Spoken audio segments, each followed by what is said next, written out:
Hello, everyone. Happy Friday. I'm so excited to have Kim Lockhart join me again today. She is a early French immersion special ed teacher.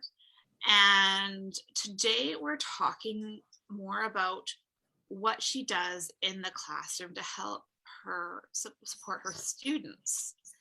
And you'll just have to bear with me for a minute while I am getting everything set up. All right. So my name is Dr. Kathryn Garforth from Garforth Education, and this is part of a video series that we're doing for the Right to Read initiative. And the Right to Read initiative came up as a response to the Ontario Human Rights Commission's Right to Read in public inquiry that was released on February 28th. This inquiry came out, it has an amazing report, an executive summary that really explains the steps that we need to take to make sure that all of our students are getting access to the right to read. They also had 157 recommendations that they came out with. In today's conversation, we're going to highlight a few of those and talk about how Kim is able to implement these things in her pull-out support classroom. So we're just going to show those specific recommendations. The first one is recommendation number 61, and that is that the ministry and school boards should make sure that early scientifically validated screening and evidence-based interventions are equally implemented within the French language instruction. Students with reading disabilities should have an equal opportunity to learn French. Number 69, where the ministry should work with external experts to mandate and standardized evidence-based interventions in word reading accuracy and fluency. The ministry and its external experts should select appropriate interventions for kindergarten to grade 1 and later interventions for grade 2 and onwards that are evidence-based and that school boards must choose from to implement. We want to make sure that these interventions are systematic, explicit programs and phonics instructions and building decoding and word reading accuracy and fluency. Early interventions should target the foundational skills of phonemic awareness, letter sound knowledge, decoding, and word reading accuracy and fluency. Later interventions should move to include more advanced orthographic patterns, syllables, and morphemes. We want to make sure that there is sufficient tier 1 class programs in these foundational reading skills that prevent later reading difficulties and that are used for whole class instructions. Set out steps necessary to effectively implement these programs within individual schools and boards. This should include the necessary resources, funds, comprehensive, sustained, and job-embedded training and ongoing support. We want to set up a process to make sure that the list of approved reading interventions undergoes periodic review to ensure that it reflects the latest scientific research and the interventions being used are shown to be effective by collecting data from the boards. The last one we're focusing on is making sure that school boards make sure every school has at least one evidence-based reading intervention that can be implemented with schools or with students at each grade level for each tier, and interventions are available to all students who require them. Students should not have to change schools to receive evidence-based interventions.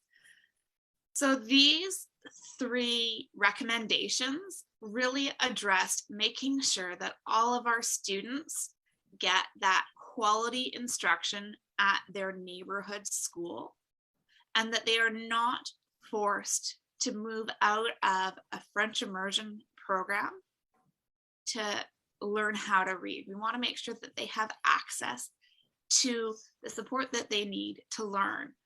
So Hi, Kim. How are you? Hi, Kathryn. I'm good. How are you? I'm well. So why don't you take a moment to talk about, you know, who you are, what you do in your school, and what your learning path has been to get to where you are today, going from the beginning of your teacher education training to, the interventions and what you're doing in your classroom today. Absolutely.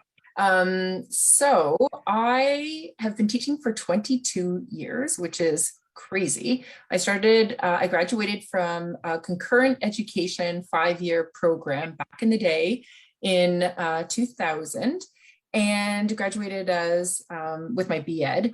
And I immediately embarked on international education. I went into teaching in Monterrey, Mexico, where I was teaching ESL students. So right from the get-go, I was teaching second language learners. And then I came home to Kingston, Ontario in 2005, and I was teaching in the classroom.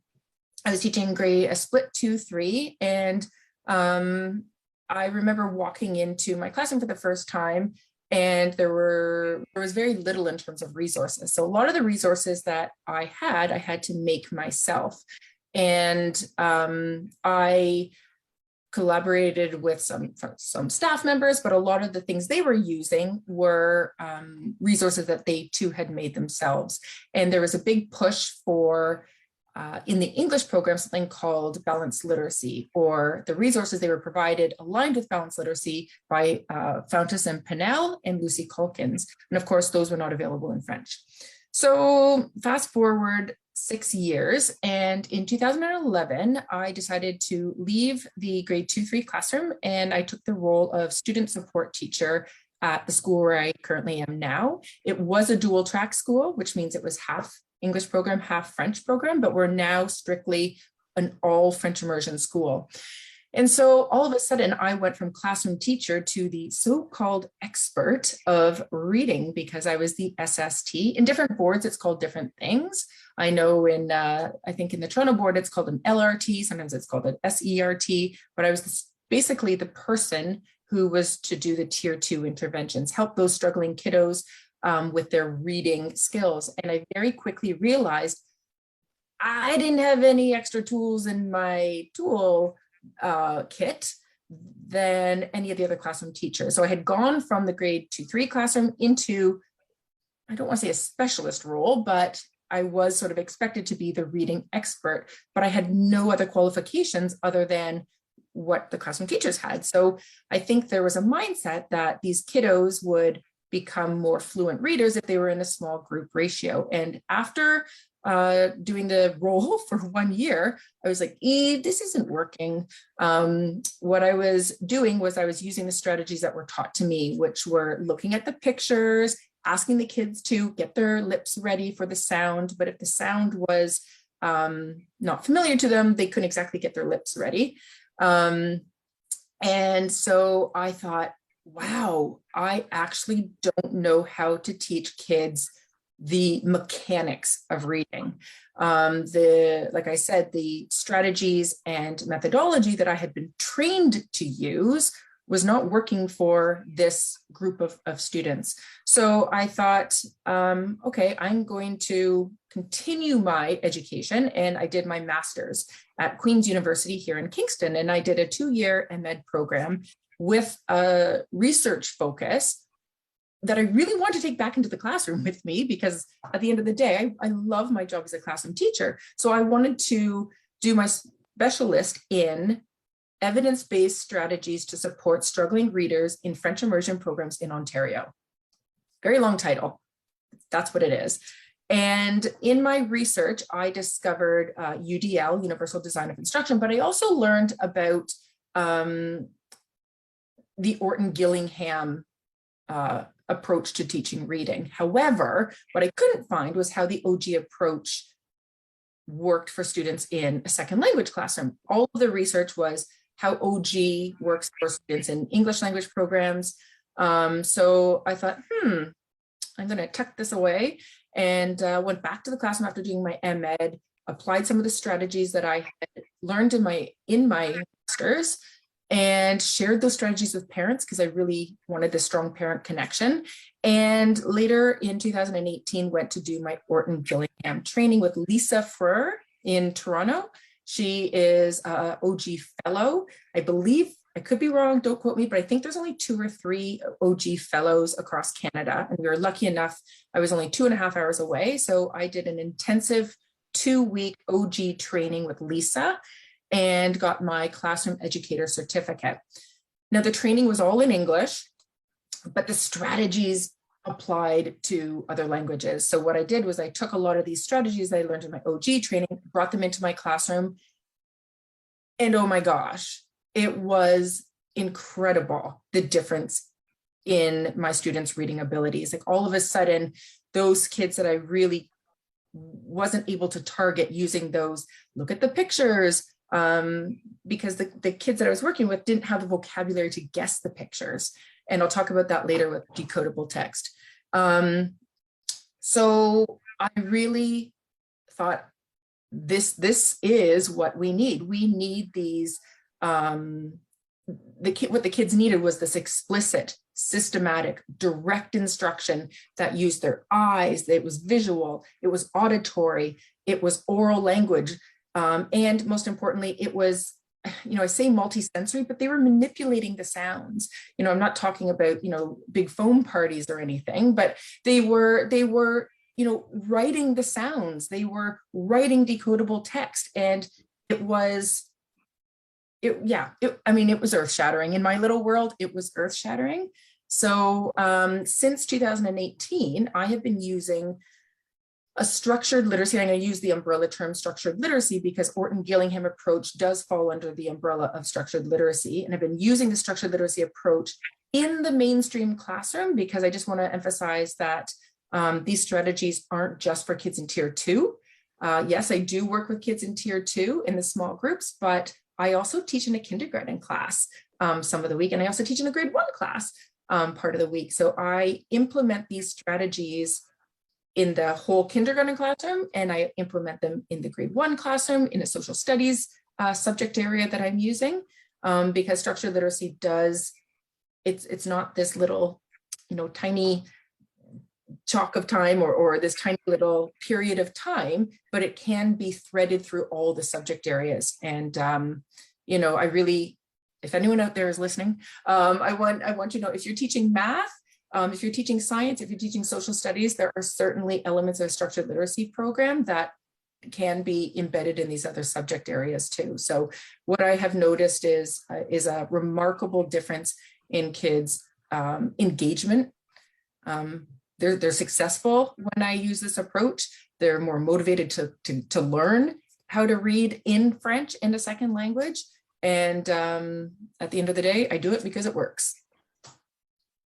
Well, and that's the thing. And I like that you highlighted that this isn't what you had from your teacher training.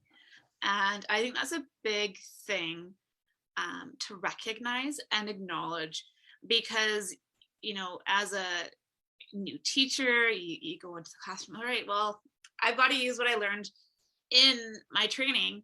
And I know a lot of the people that I went through my teacher education program were like, okay, so this isn't really helping us know how to teach. And so we need to acknowledge that, teachers aren't getting what they need out of their teacher education program to understand this process. So they're forced to look elsewhere. And a lot of the professional development we're seeing, at least over here, doesn't include this a part of how we can help teachers understand how students learn how to read. And once you get that understanding, it's easier to see what's happening in the classroom and how you need to address it. So we're not trying to shame anyone. We're not trying to say, look, you should know this, because it wasn't part of their teacher training.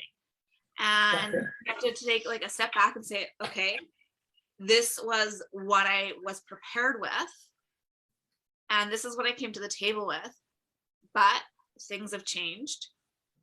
So I need to keep up with it. And, you know, doctors have to do ongoing professional development. You know, if you see a specialist for surgery, like a heart surgeon, they're not going to base their surgery strategies necessarily on what they learned, especially if they're older, right? So if they've been in this field for 10 years, well, it's changed a lot in 10 years. So we need to make sure that that ongoing professional development is available and that you don't feel guilty. Yeah. And there's that problem that happens when you get all this new knowledge and you're like, oh my goodness, if only I would have known, right? It would have made such a difference to all these teachers, or to all these students. But we can't hold on to that guilt, because if you didn't know, you didn't know, right? Right. So you have gone out and done this professional development and learning on your own to get to where you are today, so that you're able to help the students in your classroom, which is amazing. And thank you for sharing this journey with us. So what does it look like when you're working? So you work out with students in a couple settings, right? You mentioned that you do some of that tier 1, Exactly. which is whole classroom. Which is super it's super fun. It is. Well, you get all the engagement, and the energy is just, you know, addictive, right? Yeah. Especially when you see all those light bulbs go off in their head. It's really cool. So in that tier 1 environment, what are you doing with those kids when you have a whole class? Yeah. So in the tier 1, like I said, I try to make sure that I incorporate all of the ways that help kids learn. You know, I make sure that their eyes are engaged, their ears are listening, their mouths are moving, that they're applying it. They're not sitting there listening to me. I mean, it's not like it's the opposite of, well, this is visual, but I know as a teacher that I learn best when I hear something, see it, and can use it at the same time, apply it.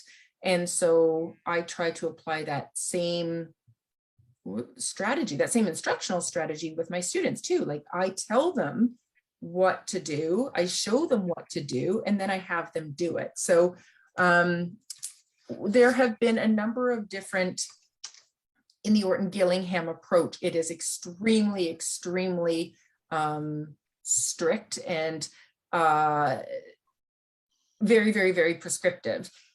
With a structured literacy approach, because I am working with a whole class and I'm not working one-on-one with students, it gives it, there's a little bit more flexibility.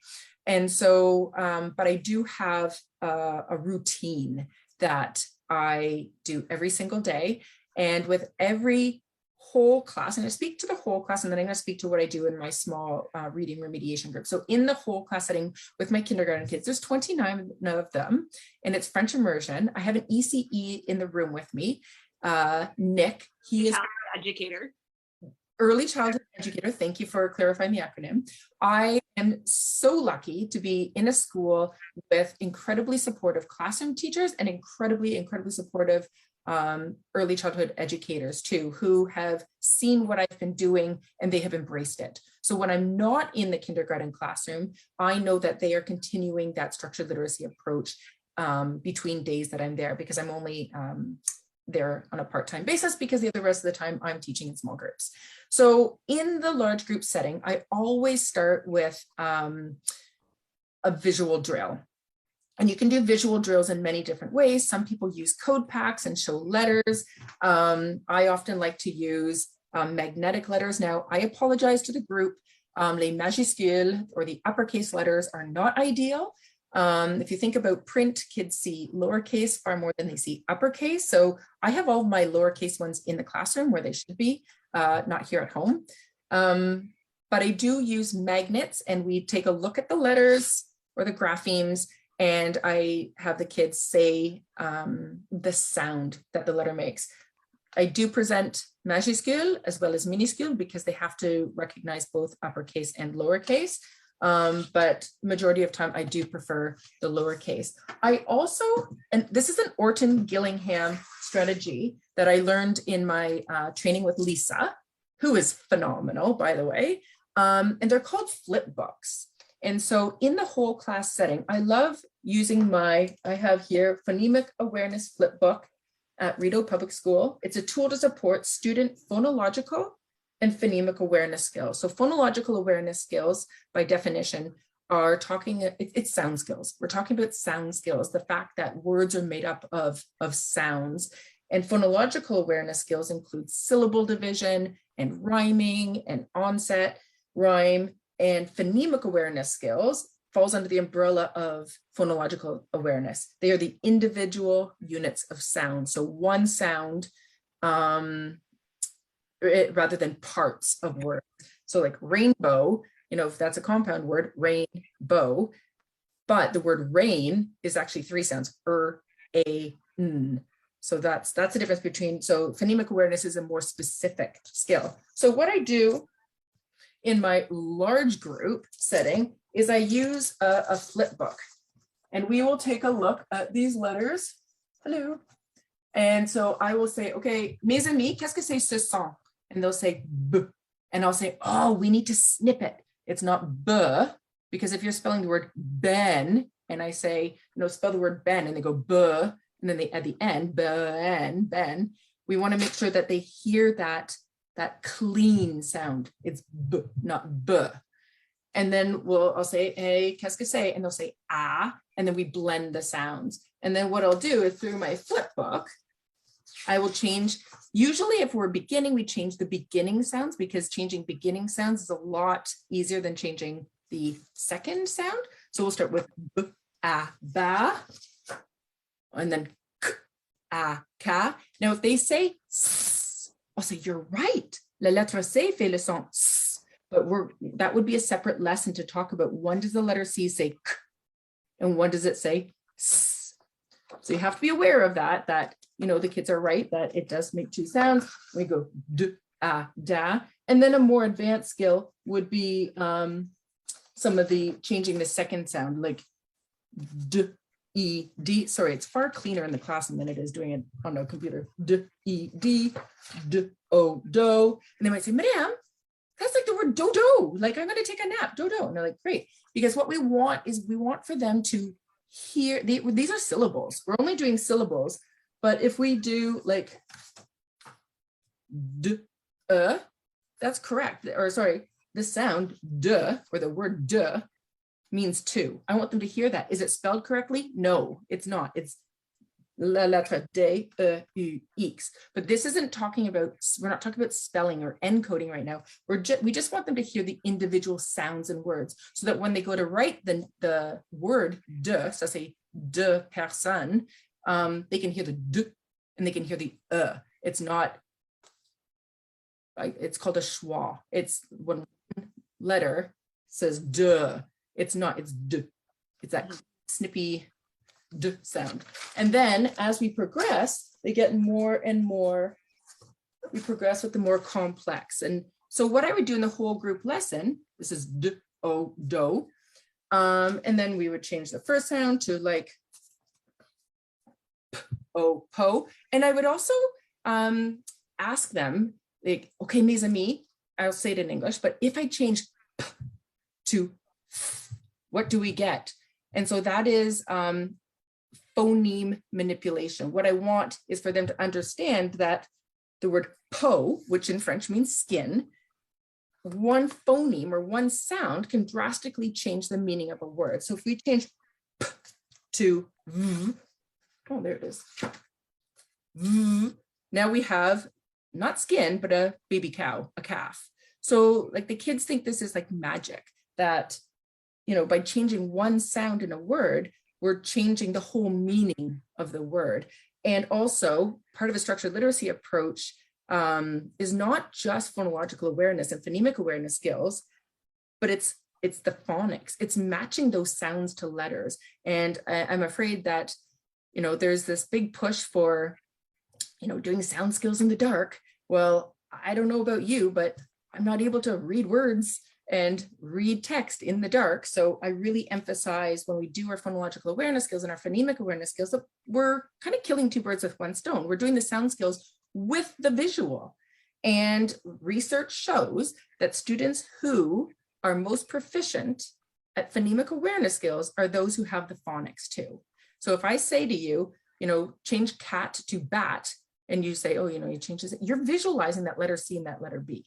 You're visualizing it, but you have the grapheme phoneme correspondence already. But it is very difficult to do phonemic awareness skills if you can't visualize those sounds. We want kids to be able to manipulate sounds. It's very, very important, but it's twice as effective if we show it and we do it with the grapheme too. The other thing I was going to say, sorry, I feel like I'm rambling, but I also have a ton to say because this is so, so, so important. But when I just did the sound manipulation from po to vo, they might be able to blend v, o, vo, but this is an awesome opportunity to say, mes amis, qu'est-ce que c'est un vo?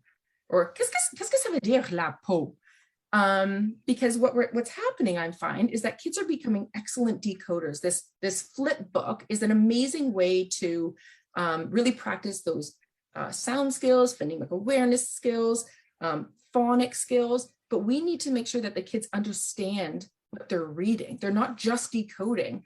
And the other day, you and I talked about the simple view of reading and how the simple view of reading, we have to have both parts. We have to make sure that kids have word recognition. They might be able to go v, o, vo. We've got that word recognition check. We've done a great job with that, but we have to have the language comprehension too, so that when they decode this word, when they recognize vo in the text, they're picturing a baby cow, they're picturing a calf.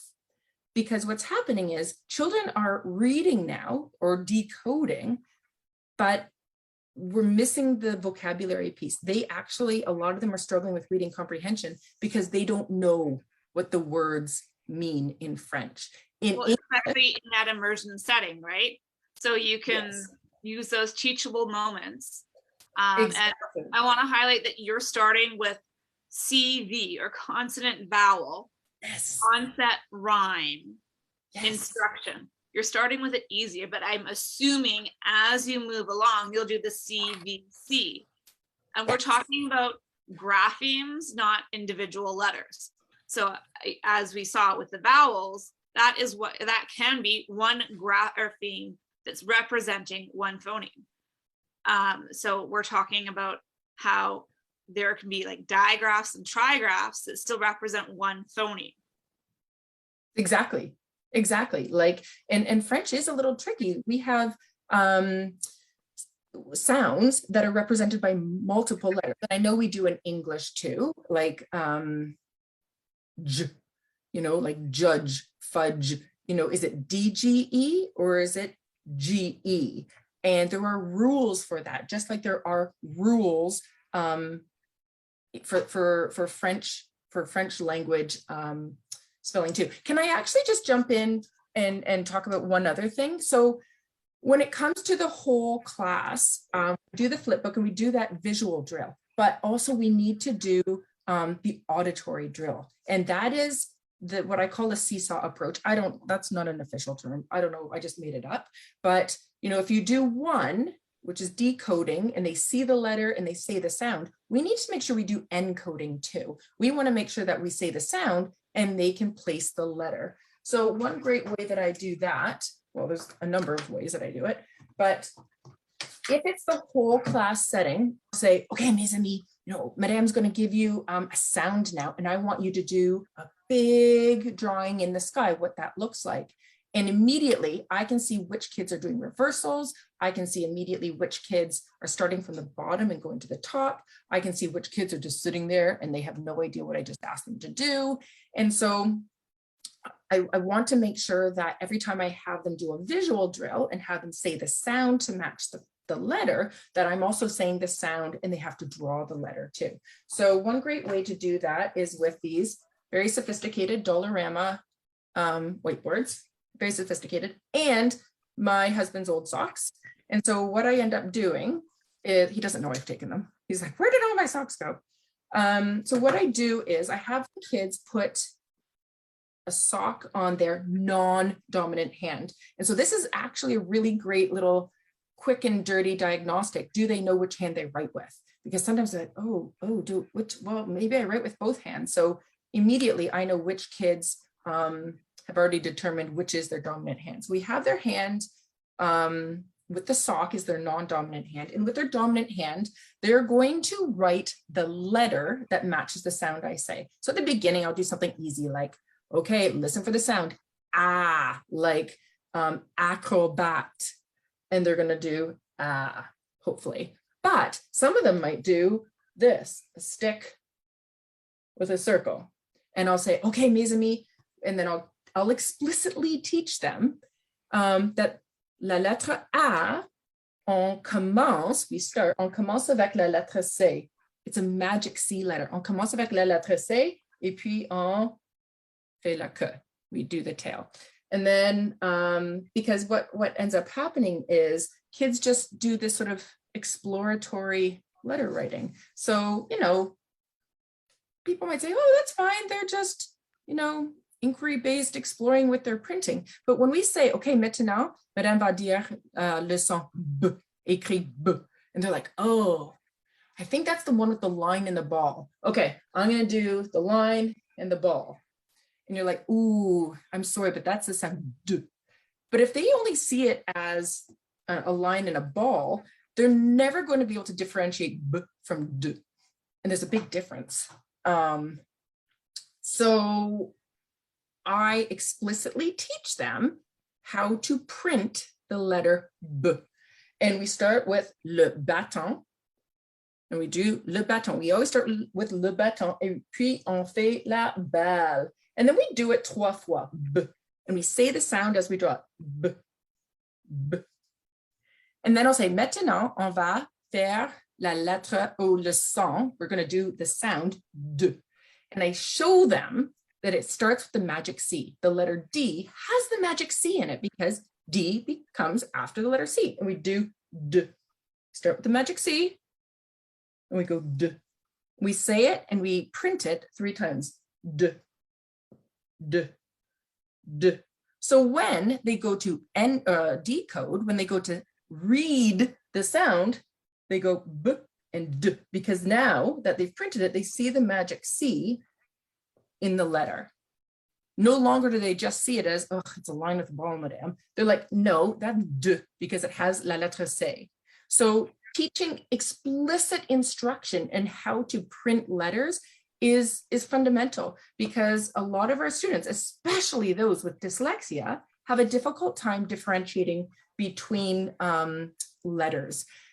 As well, often they have a hard time differentiating between sounds like and v, because our mouth position is the same for as it is v. Now, right now, because we're all wearing masks, the kids are not looking at the position of our mouth, and they are very much listening. So we're losing that visual when it comes to sounds. And I deliberately brought the sounds and v here, but what I do is I tell them, like, Madame's mouth, her teeth are on her lips, but one way we can tell the difference between and is if we turn our voices on.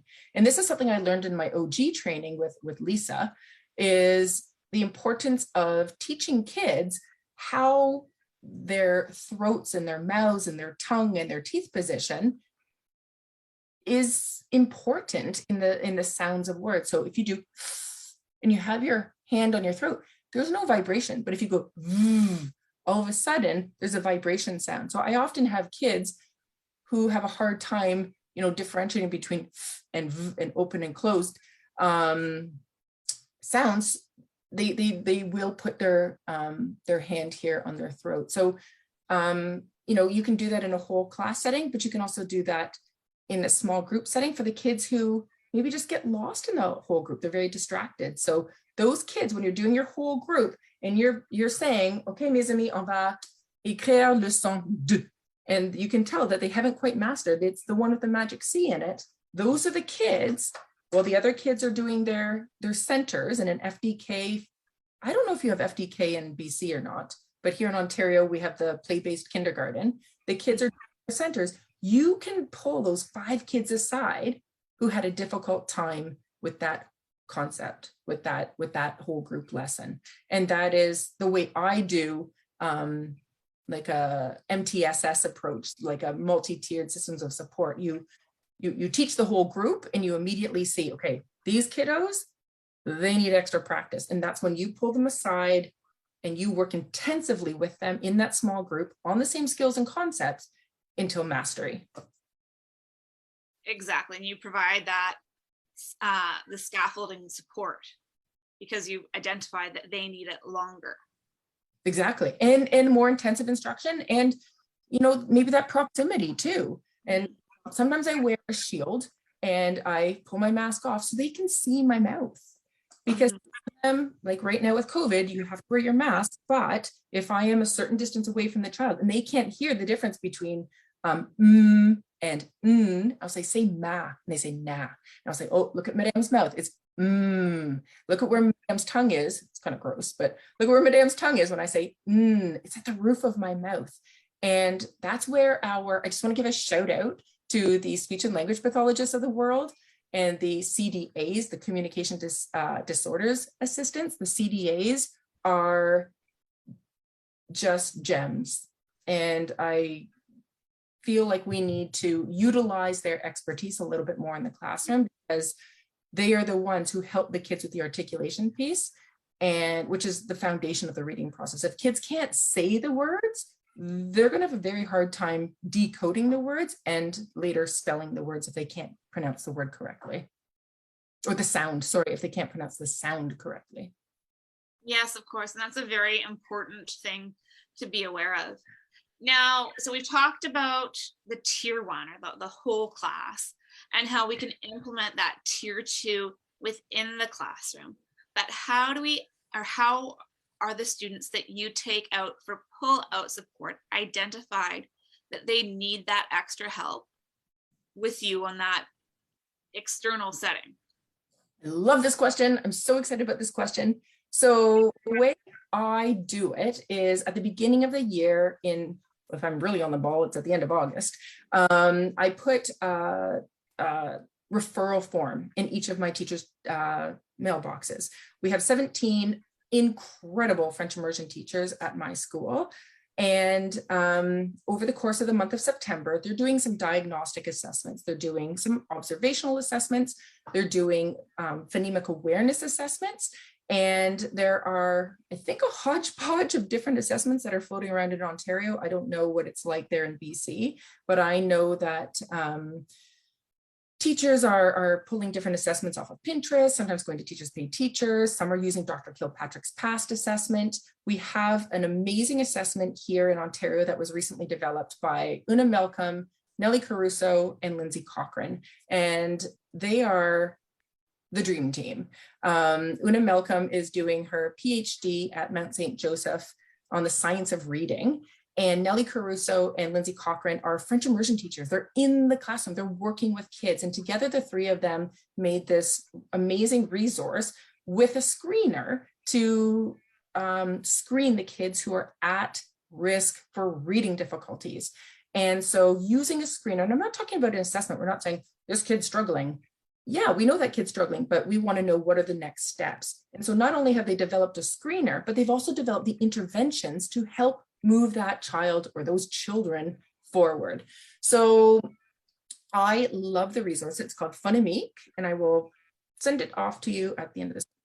So Phonemic is a resource and a screener to help identify students most at risk for reading difficulty. I want to catch those kids as early as possible, because what research shows is students who are not early are at risk for reading disabilities. They are more at risk if we don't catch them early. And it's something called the Matthew effect. And I'm not going to get all research nerd on everybody, but the Matthew effect is this great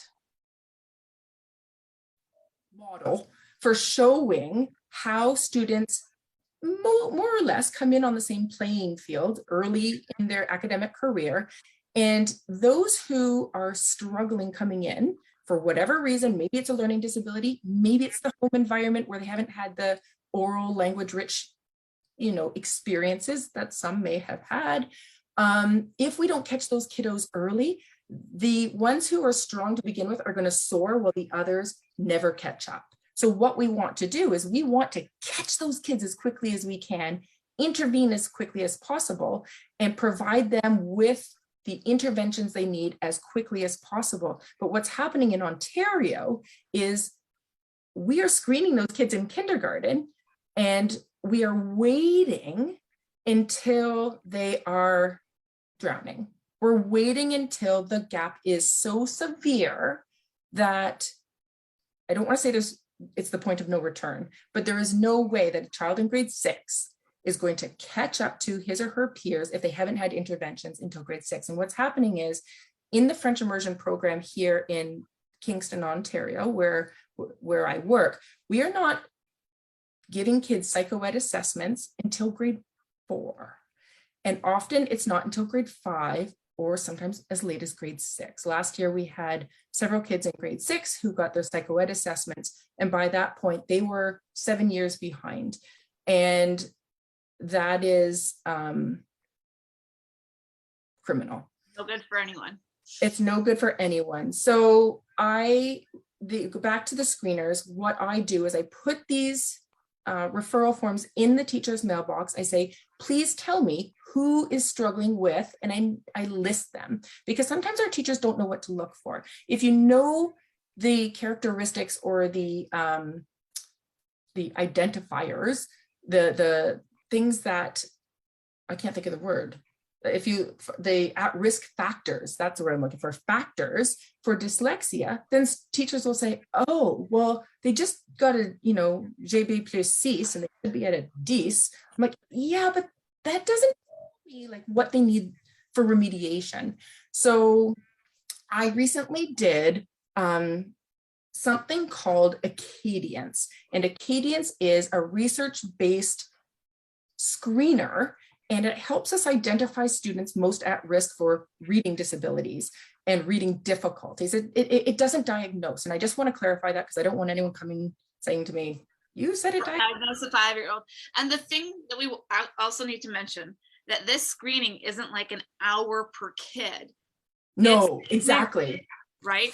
So it is realistic to do this in the classroom, do it to quickly screen them, and then inform your teaching practice, right? I'm going to cover that up because I actually wrote my password at the top because I'm always forgetting it. So I'm just going to cover my password there. But I did the Acadience Reading K-6 Essentials Workshop. And the thing is, the reason I finished it. It's a 12-hour course. It was $129 US, way cheaper than my master's. So yes, it's an investment, but it's a lot cheaper than doing a master's. The great thing about it is, pages, because I think it's copyrighted, you do the screener along with the course. So it's a structured literacy approach for this. They talk about the research. They say this is research-based. It has standardized norms, it's got the benchmarks, it's got progress monitoring, but they talk about the research to back it up. But then they do a video demo to show you what it looks like. It's a teacher in the classroom and she's doing it. And like you said, it's very quick and dirty. It's like maximum 3 minutes. Whereas a GB Plus, honestly, takes me 20 and I don't come out with nearly the same amount of information as I do after doing a 3-minute Acadience. But the exciting thing is they have it in French.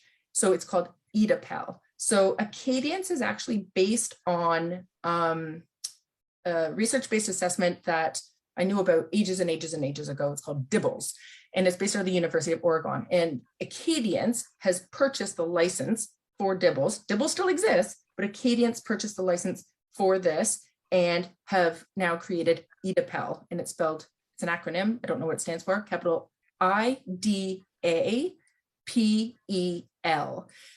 And they are still collecting the research to back it up. And I know Nellie Caruso in Toronto, Ontario, has been using EDAPEL this year with her grade 2 French immersion students. Now, I know we're talking primarily about French immersion students, but I also want to say that EDAPEL recognizes that students in French immersion are coming from English language homes, whereas students in first language French schools are coming from French first language homes. So their vocabulary levels are going to be very different. If I'm speaking and conversing with a grade 2 student in my school, they are the product of a French immersion program where they're getting 6 hours of French a day, opposed to in a grade 2 class, I'm in a French first language school, their lexicon, their oral vocabularies can be far greater. So EDAPEL has actually created 2 different benchmarks for students, those coming from French first language homes and those coming from French as a second language homes.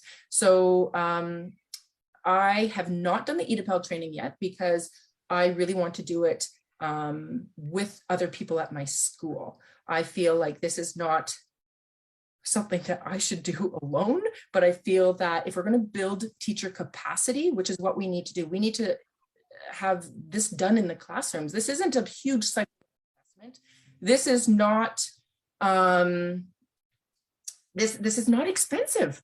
This is so much more cost effective than having students get a psychoed. And the other thing is we can do 2 psychoeds, maybe 3 psychoeds at my school a year. And we're guessing. We don't know if this kid has an LD or not. We're like, this kid's struggling, really struggling with PA, really struggling with phonics, really struggling with decoding. What's going on? So we send them out for a psychoed. And the psychoed will sometimes come back and say, yep, no LD. No LD. We just spent $2,000. And the problem is they just weren't taught. And so the recommendations are they need explicit, systematic, sequential instruction. So whether the child has an LD or whether or not the child doesn't have an LD, we need to use that systematic, explicit instruction. And we need to make sure we screen kids before we spend all this money on psychoed assessments. Psychoeds are not cheap. They are limited to 2 or 3 kids, whereas these screeners by Acadience and EDAPEL will help us intervene early. We're not making kids wait to grade 4. We're certainly not making kids wait to grade 6. We can catch them before they fall. And while they're still learning the skills that they're behind in as a whole group in that tier 1 instruction, we provide that support at the same time so we don't see that same Matthew effect, right? Exactly. Like, I don't know. It just makes sense. It just makes sense. And so like, I'm happy to say that I did have a meeting with the principal of education services last week, and I proposed our school board embrace Acadience. I feel like at the end of the day, it's going to be cost effective because we're not going to be using psychoed assessments to screen. Psychoed assessments have a role. They have a place there to diagnose a learning disability. They should not be used to screen those kids who just need explicit, systematic, sequential, diagnostic assessments. We can use an Acadience for that. So at the end of the day, it's going to help kids, it's going to help teachers, and it's going to create more literate society. Definitely. Now, just looking at the time and being conscious, can we quickly run through what you do in those pull-out sessions? Yes, absolutely. So I did print out my schedule. I printed out a lot. I can't find it now. What I'll do is I will send it to you, but it is a very quick and dirty, I keep saying quick and dirty, and I should find a different expression for that because that doesn't sound very nice. It's a very quick way to get a lot done at the same time. Not at the same time, in a short period of time. I printed it out and it's bothering me that I don't know where it is. But so I start my SST groups. At the beginning, it was slow and it was, oh, what do we do next? What do we do next? And now they come in and they're just chomping at the bit to get going. So the first thing I do is I have, and I'm not going to show them to you, I have cards with letters on them. And we go through these cards with letters on them. And I just show the card. There's nothing on this card. And there will be letters on these cards. And I'm going to have letters on cards and I'm going to go through them very quickly. And they're going to do a visual drill for 2 minutes. So that's just, I always say, okay, mes amis, we're going to get our brains warmed up. It's like a warm up before you go for a run. So they're going to go, ah, b, k, d, g, j. And I have different colored cards, and I'm not going to show them to you, but I have vowels on pink cards, and I have consonants on the white cards. And then what I do is I put those vowels beside consonants and we blend. And so we go through those. And so this might be b, a, ba, and then we'll do b, e, b. Anyways, it works better when this is sitting on the table. I got these from a garage sale, actually. I got these from a garage sale. They were from an old Montessori teacher who just got rid of them, and they're amazing. So you don't need them though. You don't need them. And then what I do is we do some phonemic awareness activities. So each student, because it's COVID, each student has their own set of letters and they have their own cookie sheet. And so I'll say, okay, mes amis, Madame va dire un mot ou un syllabe. And I want you to find the letter to make the syllable. So I'll say pa. Now you can't see it here, but I have a variety of magnets here, and they'll go like this, pa. And I'll say, oh, did I say pa? What I meant was ra. And so they're like, oh, madame. So then they find the ra, and I'll say, oh, did I say ra? I actually mean sa. How do we change ra to sa? And then they're looking, right? Because I said sa. And so now they're looking for this. And I'll say, oh, did I say sa? Silly madame. I meant si. Where's the sound E? And then this is a tricky one because it is different in French than it is in English. So then they go E. I was like, oh, that's awesome. But I didn't mean C. What I meant was me, like Mimi, which is my daughter's nickname, me. Me. And then I'll say, oh, bravo. Can we change me to Mia, which is my daughter's name? She would kill me if she knew I mentioned her on this. Mia. And so that's phonemic awareness. We're changing sounds and words. We're manipulating words by changing one sound. And I'll say, okay, that says Mia. Can we write the word Nia? Comment est-ce qu'on écrit ou comment est-ce qu'on appelle Nia? And then I'll go Nia. Maintenant, on va changer Nia à Tia.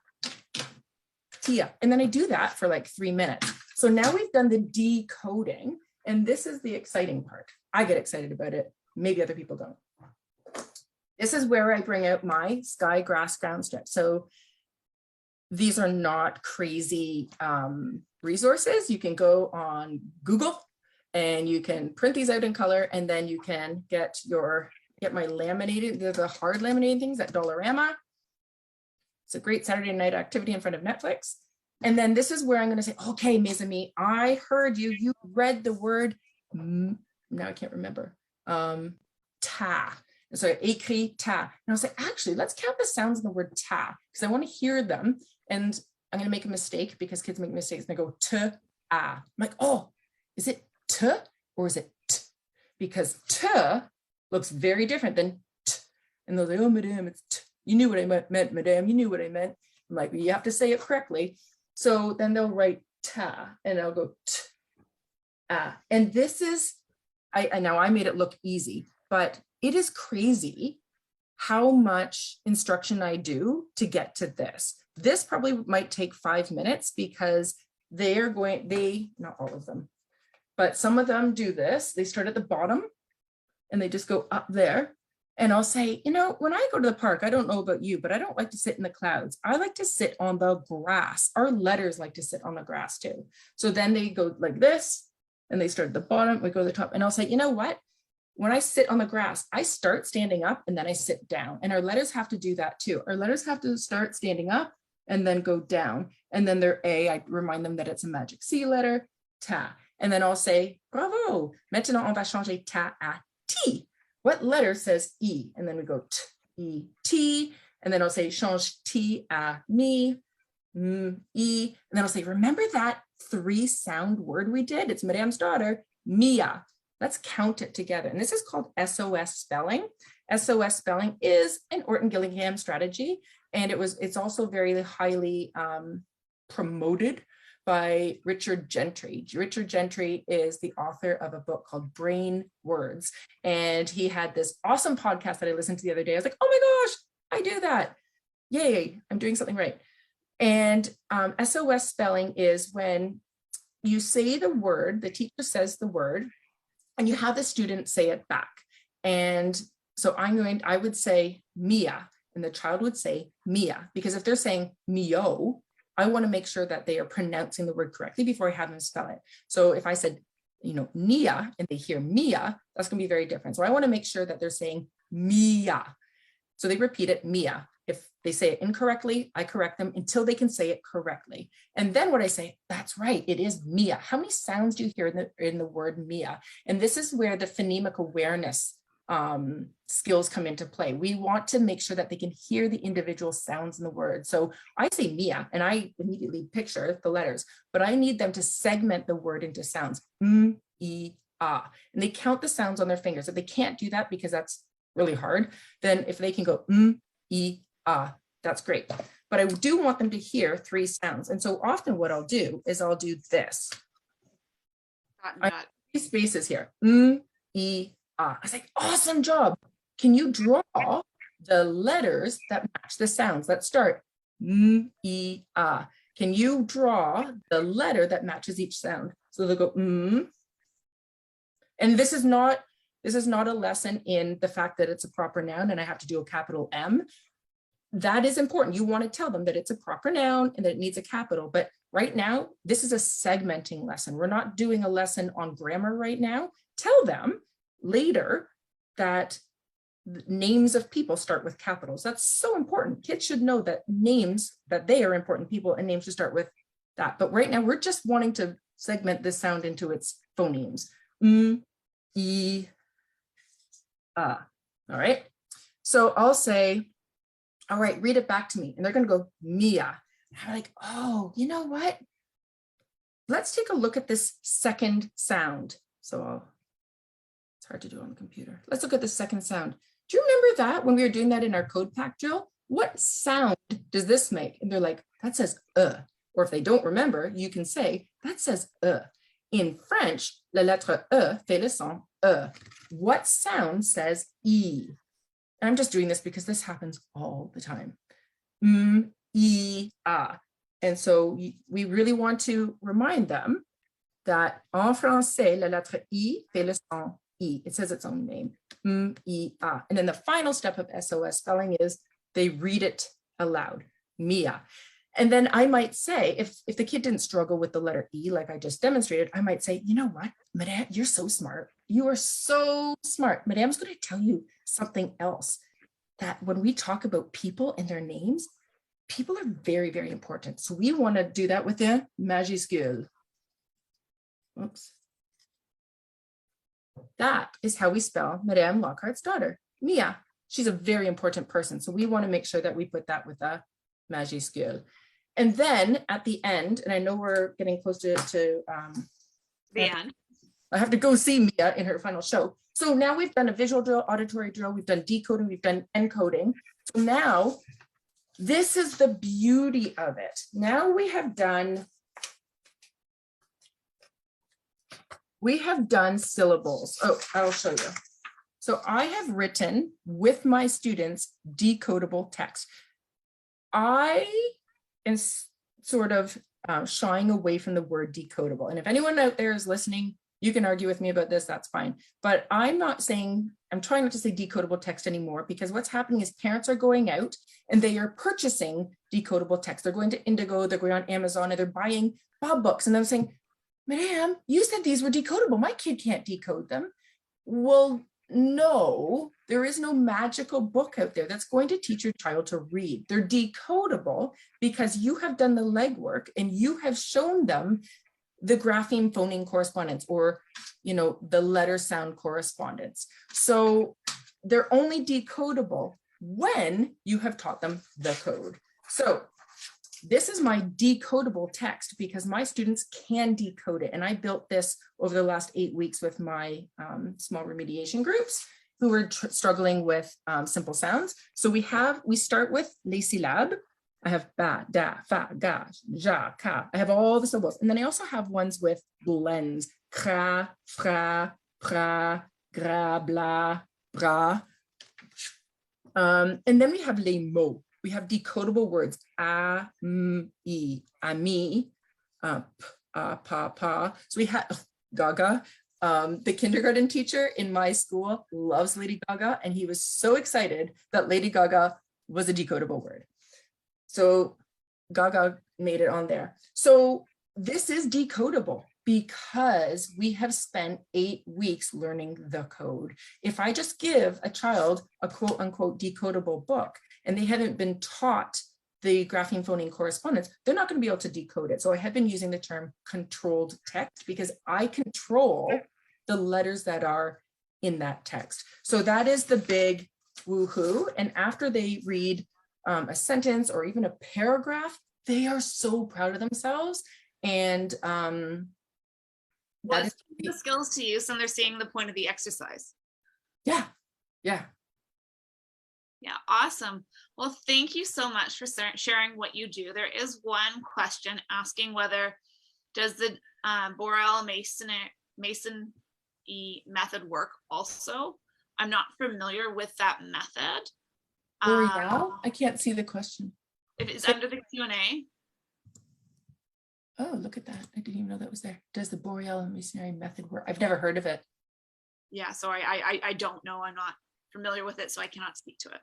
So when it comes to resources, I would highly recommend, well, first of all, I highly recommend educating yourself. One way to do so is there's this great document here. It's available in English and it's been translated into French. And it is talking about structured literacy practices. My husband works with computers and people say, oh, I can't believe someone hasn't just bought your computer system. And he's like, a fool with a tool is still a fool. You can go out and you can buy all the decodable text in the world. But if you don't know how to use decodable text, it's not going to be helpful for you. And it's certainly not going to be helpful for your students. So in terms of resources, I highly recommend taking the top 10 tools course through the International Dyslexia Association of Ontario. I highly recommend taking the Big Dippers course. It's an online science of reading online asynchronous course. Inform yourself, educate yourself, know the research, and also if I can leave anyone with one little nugget, ask questions. You know, if people are pushing Fountas and Pinnell or pushing Lucy Culkins on you, ask to see the evidence. And I think with the OHRC here in Ontario, there are going to be a lot more teachers saying, can I see the research that supports what you are pushing us to do? I have received a little bit of backlash. In my board, there were some people who were advocating for something, and I knew that it didn't align with the science of reading because I've been on this journey since 2013. And I said, can I see the research? And I was told, go find it yourself. And so I did. And yesterday I spoke with Nate Hansford from Pedagogy Non Grata, and we went through the meta-analyses looking at effective instruction methods, and we actually have the numbers and the statistics right there. So if you go to the replays and look at it, you can actually get the slide pack. Amazing. Okay, here's the research. Here's what we know about balanced literacy approaches. Here is what things, research from Fountas and Pinnell, research from Reading Recovery have shown. And we actually discuss that. So that is definitely a good one to watch if you're wanting to be able to go to your board or go to your district with support saying, look, here it is. This is what it's saying. Yeah. And then they don't really have a leg to stand on. And also, it's, sorry to interrupt, it's really hard to be a black sheep. I deliberately wore white today because I'm tired of being the black sheep, and I have been advocating for this for a very, very long time. And it's really hard and it's really lonely doing something that I know at the end of the day my students need, but getting pushed back. So to all of you people out in BC and in Vancouver, don't stop. Like, please, like, I'm sorry if you experience what I've experienced. It's not fun. It's so hard. It's really, really hard. But at the end of the day, use your professional judgment. You know what students need. And sometimes the direction we get is not always well informed. So good luck. Please don't hesitate to reach out to me. I have been a black sheep, but I'm now a white sheep. I've been a black sheep in my board for quite a long time, but I'm really hoping to see change. Well, I think we get enough people on this movement making a fuss, hopefully a little bit easier as we go along. And apparently that program puts an action with the sound. Oh, yes. And I forgot to say that. I do too. Like océan. And, you know, anyways, I go through the vowels and I do put an action with it. Dinosaur, and you walk around like dinosaur. And so, yes, that's a very good point. I didn't do that here today, sitting in my office, but actions absolutely. And the other thing I forgot to mention is, can't show you, but on my Codex, I do not put pictures, because the last thing we want is for students to be relying on picture cues. So the actions, they help that multisensory, the kinesthetic, like they're moving, they're using the sound, and they're saying a word that starts with that sound, like dinosaur. It's reinforcing the alliteration, but we don't want to be cueing kids with pictures. We want to refrain from using pictures to guess the sounds. And then we're working on the encoding aspect, and we see that they're having a little bit of trouble. You might do a little bit of an action. Exactly. Just as that trigger. Exactly. So I want to be conscious, because you do have somewhere to go. So thank you so much for joining us today. If you are wanting access to any of the resources, it will be on the Right to Read Initiative website for the replays. And please do feel welcome to share this with anyone, and contact me if you're wanting to discuss things further. It's been a great conversation, and thank you. Thank you.